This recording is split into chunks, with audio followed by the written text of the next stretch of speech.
Day it's just day கிடையாது. ஏன்னா இது வந்து ஆகஸ்ட் 15 2024 அப்படின்ட்டு எல்லாருமே வந்து ஜாலியாக இருக்க இந்த சமயத்தில் ஒரு ஆகஸ்ட் 15 1947க்கு முன்னாடி டைம் ட்ராவல் பண்ணி போய் பார்த்தோம் அப்படின்னா ஒரு இடத்துல குப்பை மூலயமா பணம், ஒரு இடத்துல வந்து பணம், இன்னொரு இடத்துல வந்து ஏகப்பட்ட சட்ட சண்டை வந்து பயங்கரமான சண்டைலாம் வந்து இருக்கு.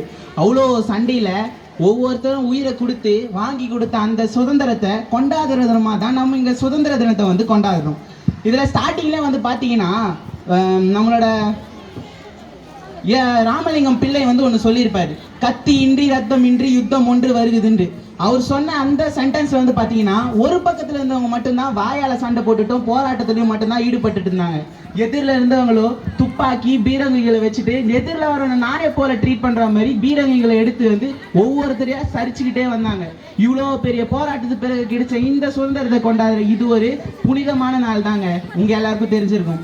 அடுத்து வந்து பார்த்தோன்னா பாரதியார் தன்னுடைய கவி எழுத தொடங்கியது 7 வயசுல. அவரோட மொத்த வாழ்க்கையில முக்காவாசி பங்கத்தை வந்து சுதந்திரத்துக்காகவே வந்து தியாகம் செஞ்சாரு. அது என்ன அவர் தலையெழுத்தான்னு கேட்டீங்கன்னா நம்ம தலையெழுத்தை மாற்றத்துக்காக அவர் வந்து அன்னைக்கு எழுத்து வந்து எழுத வேண்டியதாக இருந்தது. ஒவ்வொருத்தர் பண்ண ஒவ்வொரு முயற்சியாளர் தான் இங்கே வந்து ஒவ்வொருத்தரும் வேறுபாடு, ஜாதி, மதம், பேதம் இந்த மாதிரி எந்த ஒரு வேறுபாடும் இல்லாமல் ஒவ்வொருத்தரும் வந்து ஒற்றுமையாக இருக்கும். ஸோ இந்த தினத்தை வந்து நம்ம ஒரே ஒரு கேள்வி கேட்குறேன், அப்படியாப்பட்ட சுதந்திரத்தை கரெக்டாக பயன்படுத்துகிறோமா?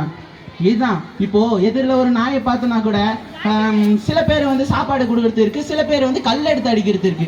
இது என்ன ஒரு ஒற்றுமை அதுங்கிறது என்னோட கேள்வி. ஸோ இந்த சுதந்திரங்கிறத வார்த்தைகள் மட்டும் இல்லாமல் செயலில் கொண்டு வந்தால் ரொம்ப நல்லா இருக்கும். அதோட சொல்லிட்டு என்னோட உரையை முடிக்கிறேன். நன்றி.